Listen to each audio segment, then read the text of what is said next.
নমস্কার, আজকে আমি কিছু তোমাদের সাজেশান দেব ভূগোল থেকে। দেখো, আমি আজকে একটা সাজেশান দিতে এসেছি শিলা। শিলা কাকে বলে, এখান থেকে কিন্তু অনেক প্রশ্ন আসবে এবং 1 নম্বর প্রশ্নও আসতে পারে, যেটা আছে 3 নম্বর চ্যাপ্টারে। আর পেজ নাম্বার হলো 19। যারা তোমরা ক্লাস 8-এ পড়ো তাদের জন্য ভেরি ভেরি ইম্পর্টেন্ট। প্রথমেই আমি দেখবো কি, বেশি কথা না বলে, সেটা হচ্ছে শিলা কাকে বলে। এটা কিন্তু ভেরি ইম্পর্টেন্ট এবং 1 নম্বর প্রশ্নে তোমাদের দিতেই পারে।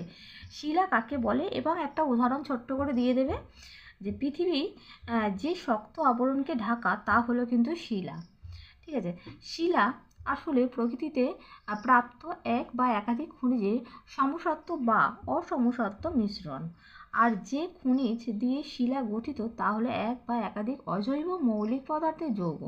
যেমন একটা উদাহরণ দেবে, সেটা হচ্ছে গ্রানাইট, শিলা, স্কোয়াটার্স ইত্যাদি খনিজ নিয়ে গঠিত। আবার দেখো, চুনাপাথর শুধুমাত্র